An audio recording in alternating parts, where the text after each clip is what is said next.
La plupart des entreprises vont faire une interview, un podcast, elles vont le publier une fois, en sortir quelques extraits et ensuite passer complètement à autre chose.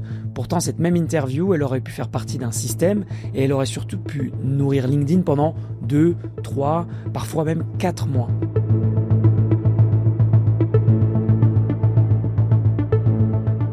Alors avant de parler de LinkedIn, de format ou de calendrier de publication, il faut d'abord déconstruire une croyance qui est très répandue, qui est c'est ce que j'appelle moi le mythe du montage sauveur. Beaucoup vont penser que le montage rattrape une interview moyenne, que voilà plus tard quelqu'un fera le tri et puis réglera le souci. Sauf que le montage, il va pas créer de la matière. Il va faire que de révéler ce qui existe déjà. Si je vous donne un exemple concret, c'est comme vouloir faire un bon plat, mais il y a que des ingrédients un peu moyens. Donc, vous pouvez avoir le meilleur chef du monde. S'il a à sa disposition que des produits un peu fades, le résultat, forcément, il sera fade. Et en vidéo, c'est exactement la même chose. Donc, c'est pas vraiment au moment du montage que ça va se régler. C'est plutôt au moment de la captation et même un peu avant. Donc, il faut se poser la question, qu'est-ce qu'on doit faire avant même d'appuyer sur enregistrer ? Moi, quand je prépare une interview qui est destinée à LinkedIn, YouTube, je vais pas forcément penser au format, donc podcast, interview, etc. Je pense surtout au contenu futur. Qu'est-ce que ça va servir ? Dans quelle stratégie ça va servir ? Donc, première chose, c'est que pendant l'interview, je fais toujours attention à une chose essentielle, c'est la formulation. Parce qu'en fait, un extrait LinkedIn, il doit pouvoir être compris par quelqu'un qui arrive au milieu d'une conversation. Donc, je vais pousser la personne à répondre sans un contexte préalable. Je vais la pousser aussi à reformuler ses idées et surtout éviter les références internes, c'est-à-dire tout ce qui va être jargon, technique, etc. Et donc voilà comment moi, du coup, je conduis une interview. Tout d'abord, je ne fais pas qu'écouter. C'est-à-dire que dans ma tête, je suis déjà en train de monter. Je vais repérer les moments où il y a des prises de position, le moment où il y a des phrases qui renvoient un message qui est fort, le moment où on a des exemples concrets, des coulisses, les moments en fait où la personne sort tout simplement d'un discours un peu lisse, un peu scripté. Et surtout, je vais relancer volontairement.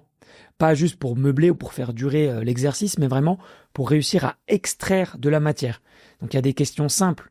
Comme par exemple, concrètement, ça veut dire quoi ? Ou alors, est-ce que vous pouvez me donner un exemple précis ? Ou encore, quelle erreur est-ce que vous voyez le plus souvent ? Parce que voilà, en fait, il faut comprendre que LinkedIn ne récompense pas les idées théoriques, mais plutôt les idées qui vont vraiment être reconnaissables et compréhensibles. Je fais une petite parenthèse ici parce que voilà, c'est important. Je m'appelle Simao, je suis le fondateur de la méthode Loop et je travaille avec des entreprises, des indépendants, des experts sur du contenu vidéo performant et optimisé pour l'acquisition. Si vous souhaitez produire du contenu vidéo, que vous produisez déjà aujourd'hui du contenu vidéo, mais que ça ne déclenche rien derrière, n'hésitez pas à réserver un appel avec le lien en description. Voilà, je ferme la parenthèse, on peut revenir à notre sujet. Et donc la question maintenant, c'est qu'est-ce que donne vraiment une bonne interview ? Alors, une interview bien pensée, c'est pas forcément une vidéo longue, quelques extraits comme ça au hasard. C'est un épisode long, que ce soit pour YouTube, pour Spotify, pour toute autre plateforme, et entre 8 et 15 extraits exploitables pour LinkedIn et les autres réseaux sociaux. Ensuite, c'est aussi définir plusieurs angles. Il y en a plusieurs qui sont possibles. On a l'angle de l'expertise, de l'expérience, de la marque employeur, les coulisses. Mais attention, parce que ce potentiel n'existe que sur le papier. Si vous n'avez pas de structure derrière, vous pouvez filmer, mais vous n'allez rien exploiter. Il faut vraiment définir une structure de contenu. Et c'est précisément ici que beaucoup s'arrêtent en fait. C'est-à-dire qu'ils vont avoir de la matière, ils vont même parfois avoir de bons contenus en fait, mais ils vont pas réussir à convertir ça dans un système récurrent et cohérent. Chaque vidéo, en fait, chaque contenu que vous allez sortir, il a un rôle. Que ce soit de la visibilité, de la crédibilité, de la réassurance, de l'autorité. Donc, c'est pas vraiment votre vidéo qui vend, c'est surtout la récurrence et la cohérence de votre système. La vidéo, donc, c'est plus un levier, voilà, qui est très puissant pour accomplir cette tâche-là. Et quand vous n'avez pas cette structure, en fait, le problème, il revient toujours. Et c'est là que je vois une erreur qui est assez fréquente. C'est une erreur de logique, c'est qu'en fait, beaucoup d'entreprises vont faire des épisodes de podcast, interview, mais vont découper ça un peu n'importe comment, un peu comme un gâteau, quoi, c'est-à-dire un peu au hasard. Résultat, les vidéos existent, mais elles travaillent pas vraiment.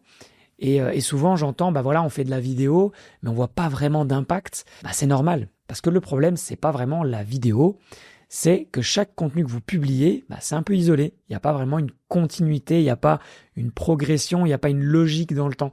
C'est comme si vous racontiez une histoire, mais qu'à chaque fois vous changez de sujet en fait entre chaque phrase. Donc en fait, individuellement, chaque vidéo elle peut être très bonne, mais si ensemble elles ne construisent rien, ça n'a pas vraiment d'intérêt. Ce qui va créer de la crédibilité, c'est pas un contenu fort, ponctuel, c'est plutôt la répétition cohérente d'un même message, mais sous plusieurs angles en fait. LinkedIn indique que la répétition cohérente d'un message va augmenter la mémorisation de votre audience jusqu'à 7 fois. Et donc avec cette cohérence, la vidéo elle peut vraiment devenir un actif qui va installer votre posture, votre autorité, qui va clarifier votre positionnement et surtout qui va préparer à la décision, même quand on ne vend rien directement dans cette vidéo, quoi. Et c'est exactement pour cette raison qu'une interview bien pensée, elle peut pas être traitée comme un simple contenu ponctuel. Pour moi, en tout cas, une interview, c'est pas juste une vidéo. Ça va vraiment être un stock de contenu à forte valeur. Et tant que vous continuerez, en fait, à penser en mode vidéo unique, en fait, vous allez continuer à juste produire, recommencer, mais sans jamais vraiment avoir d'impact. Parce que vous n'avez pas mis en place de système. Voilà, c'est tout pour cet épisode. Si vous a été utile, pensez à vous abonner, à laisser un commentaire ou un avis si vous m'écoutez sur une plateforme de podcast. Ça aide vraiment beaucoup le podcast à être mieux référencé, à toucher les bonnes personnes. Et si vous souhaitez aller plus loin, je propose des audits, des appels stratégiques de 30 minutes centrés sur votre usage de la vidéo, sur votre intention en tout cas d'en produire. Le lien pour réserver un appel, il est dans la description. L'objectif de l'échange, ça va être de comprendre comment votre stratégie vidéo est pensée aujourd'hui. Si vous n'en avez pas, bien sûr, on va analyser votre besoin, mais on va surtout analyser pendant cet échange vos messages, vos angles, vos usages actuels de la vidéo, si vous en faites déjà, et surtout, pourquoi elle ne joue pas encore un rôle clair dans votre acquisition ou dans votre crédibilité. Voilà, merci d'être resté jusqu'au bout. On se retrouve très vite dans le prochain épisode de Dans la loupe.